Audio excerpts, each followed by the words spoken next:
हमारे शो में आज पूर्वांकरा ये कंपनी है रडार पर 1975 में शुरू हुई थी कंपनी। ज़्यादातर फोकस प्रीमियम अफोर्डेबल सेगमेंट पर है। पूर्वांकरा रियल एस्टेट में एफडीआई हासिल करने वाली देश की पहली डेवलपर है।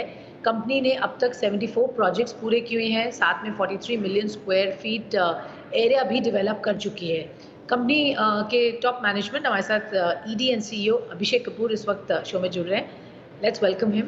मिस्टर कपूर, बहुत-बहुत स्वागत है आपका। थैंक यू, आपने हमें समय दिया। पहले तो सर जो रियल एस्टेट का एक तरह से हम बूम ही देख रहे हैं इस वक्त, ट्रेंड्स तो स्ट्रॉन्ग लग रहे थे अभी तक। तो मैं यही जानना चाहूँगी, क्या ये मोमेंटम कंटिन्यू हो रहा है as we get into the festive season? ये साल आपको लगता है एक बढ़िया साल जाएगा सेक्टर के लिए, और ओवरऑल डिमांड सिनेरियो इस वक्त कैसा है? स्वाति, धन्यवाद शो पे इनवाइट करने के लिए। अ, हमारे सेक्टर में इस साल बहुत ही अच्छी परफॉर्मेंस रही है। आप देखिए 2019 में हम लोगों ने रियल एस्टेट में 2,60,000 यूनिट्स बेचे थे करीब-करीब, और इस साल पहले 6 महीने में ही 1,80,000 यूनिट से ज़्यादा अक्रॉस इंडिया बेचा जा चुका है। और अगर आप हमारा परफॉर्मेंस देखें उसी उसी व्यू में, तो हमारा लास्ट क्वार्टर का जो सेल्स था वो 63% अप था विदाउट एनी न्यू लॉन्चेस। तो आप समझिए, अगर कोई भी नया लॉन्च नहीं करने के बावजूद अगर हमारा सिर्फ सस्टेनेंस से ऑनगोइंग प्रोजेक्ट से 63% इंक्रीज हुआ सेल्स, और वो जो ट्रैक्शन है और जो डिमांड है वो हम कंटिन्यू देख रहे हैं इस क्वार्टर में, और अगले 2 क्वार्टर में इनफैक्ट हमारे लॉन्चेस भी ऐड होंगे उसमें।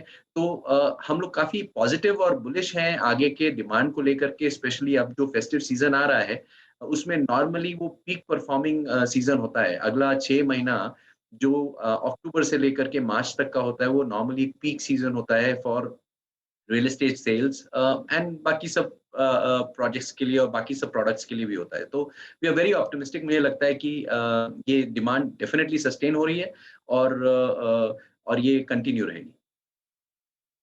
डिमांड स्ट्रॉन्ग है और आप ऑप्टिमिस्टिक हैं कि ये कंटिन्यू भी होगी आगे। सर, बट नंबर्स में देख रही थी, आपका प्रॉफिट यहाँ 77% गिरा है, 77% फॉल प्रॉफिट में जो आया है, उसका क्या कारण है? और अब इस क्वार्टर का क्या आउटलुक है? ये जानना ज़रूरी है सर। पैट में जो गिरावट है उसका कारण, और उसी वजह से हमने मार्जिन्स में भी थोड़ा-सा दबाव देखा है। देखिए, पैट डिपेंड होता है 2 चीज़ों पे। एक डिपेंड होता है कि आप कितना डिलीवरी करते हैं, और हर क्वार्टर में आप जितनी डिलीवरी करते हैं उतना ही रेवेन्यू रिकॉग्नाइज़ करते हैं। हमारे बिज़नेस में रियली जो नंबर देखना चाहिए वो है सेल्स नंबर और कैश फ्लो नंबर। अगर आप हमारा कैश फ्लो देखें तो 667 करोड़ का कैश फ्लो था फर्स्ट क्वार्टर में, जो प्रीवियस क्वार्टर निकला उसमें। सो सेल्स नंबर स्ट्रॉन्ग है, कैश फ्लो स्ट्रॉन्ग है।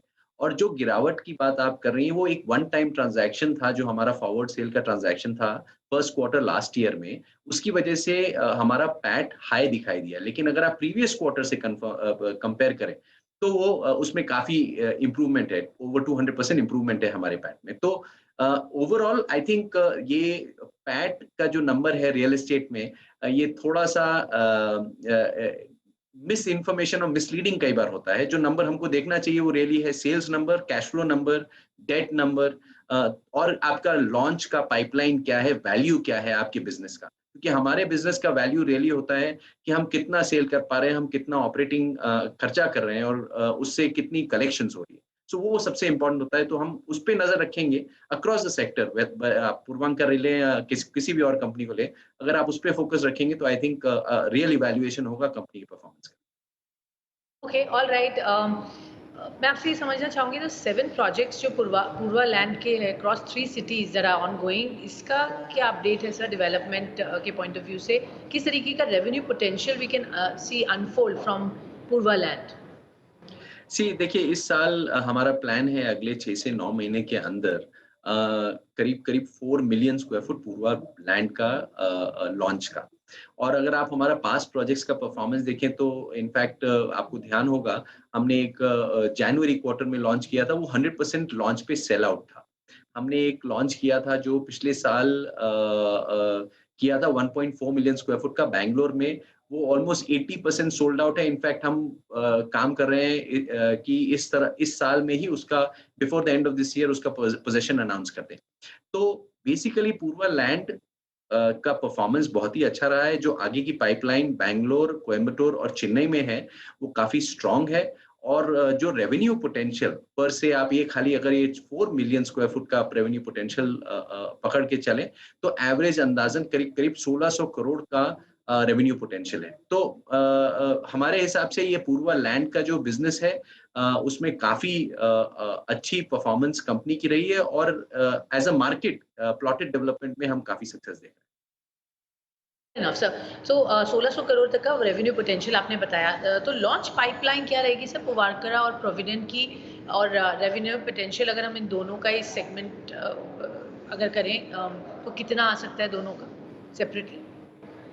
सी पूर्वांकरा में करीब 6 मिलियन स्क्वायर फुट का लॉन्च पाइपलाइन है और प्रोविडेंट में और एक 6 मिलियन का है। सो टोटल जो लॉन्च पाइपलाइन वो 16 मिलियन स्क्वायर फुट का है और पूर्वांकरा और प्रोविडेंट का जो टोटल रेवेन्यू पोटेंशियल है, जहाँ तक पूर्वांकरा का सवाल है वो आप करीब समझ लीजिए 4,800 करोड़ का होगा और प्रोविडेंट का जो रेवेन्यू पोटेंशियल होगा वो करीब-करीब 4,000 करोड़, 3,800 से 4,000 करोड़ का होगा।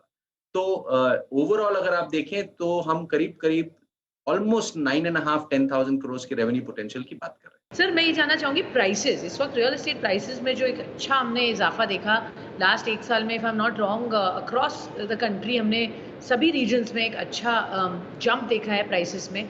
आपको लगता है प्राइसेस यहाँ पर इससे ज़्यादा और नहीं बढ़ेंगे या अभी और गुंजाइश है बढ़ने की? बिकॉज रॉ मटेरियल प्राइसेस कुछ बढ़े थे पीछे, अब कूल ऑफ हो गए, तो प्राइसेस को लेकर कैसे अप्रोच करेंगे इसको? आगे अगले 2-3 क्वार्टर में क्या आउटलुक लग रहा है? देखिए, जहाँ तक प्राइसेज़ का सवाल है, एक इन्फ्लेशनरी के प्रेशर के चलते प्राइसेज़ जो जनरली एप्रिशिएट होते हैं, वो होंगे। उसके अलावा किसी भी प्रोजेक्ट में प्राइसेज़ जो एप्रिशिएट होते हैं, वो एज़ डेवलपमेंट हैपेंस वैसे होते हैं। तो जब लॉन्च का जो प्राइस होता है, उससे लेके कंप्लीशन का प्राइस होता है, उसमें ऑलमोस्ट 50-60% का फ़र्क होता है, कम से कम। तो वो जो एप्रिसिएशन है प्रोजेक्ट परफॉर्मेंस के बेसिस पे वो डेफिनिटली एप्रिसिएशन कंटिन्यू रहेगा प्रोजेक्ट टू प्रोजेक्ट बेसिस पे और ओवरऑल मार्केट में जो इन्फ्लेशन के चलते जनरल प्राइस एप्रिसिएशन है वो कंटिन्यू रहेगा। तो जहाँ तक मुझे लगता है ये और दूसरी चीज जो सबसे इम्पोर्टेंट है इनफैक्ट डिमांड सप्लाई गैप जो अभी आज की डेट में दिखाई दे रहा है। देखिए ready to move in inventory almost खत्म हो चुकी है।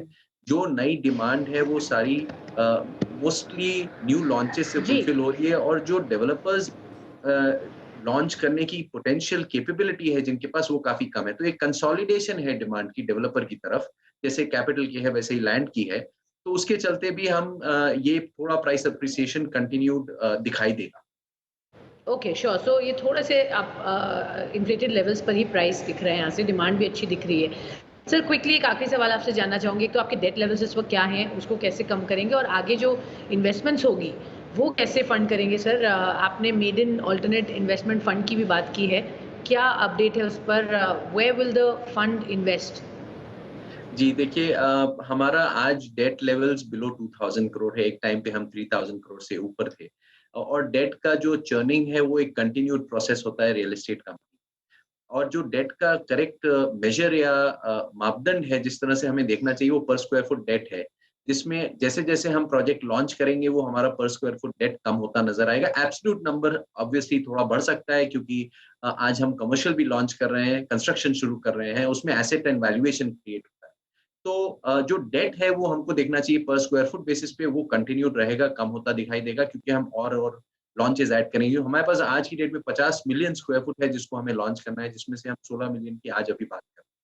तो एक तो ये जहाँ तक डेट का सवाल। दूसरा हमारा जो कैपिटल डिप्लॉयमेंट और रेजिंग स्ट्रैटेजी है, उसमें हम multiple pools of capital create कर रहे हैं, जिसमें जैसे आपने एआईएफ की बात की, वो एक पूल ऑफ कैपिटल है जो करीब 750 करोड़ का है, 500 प्लस 250 ग्रीन शू।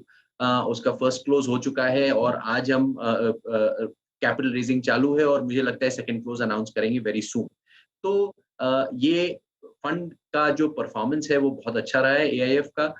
जो उसका डिप्लॉयमेंट और इन्वेस्टमेंट स्ट्रैटेजी है वो लैंड की तरफ है, वो लैंड में इन्वेस्ट करेंगे और हम पूर्वांकरा डेवलप करेगा उस लैंड को और उसमें जो रेवेन्यूज आएंगे वो फंड में जाएंगे। तो उससे एक बहुत बड़ा एडवांटेज जो आज इन्वेस्टर्स को दिखाई दे रहा है, वो दिखाई दे रहा है कि उनको प्रोजेक्ट एंड तक वेट करने की जरूरत नहीं है उनके कैपिटल को वापस लाने के लिए। उनको डे 1 से रेवेन्यू से जैसे लॉन्च होता है, वो रेवेन्यू से पैसा वापस आना शुरू हो जाता है। तो जो रिटर्न है वो इमीडिएट शुरू हो जाता है जिस दिन लॉन्च होता है, और उससे रेगुलर बेसिस से इनकम आने लगती है।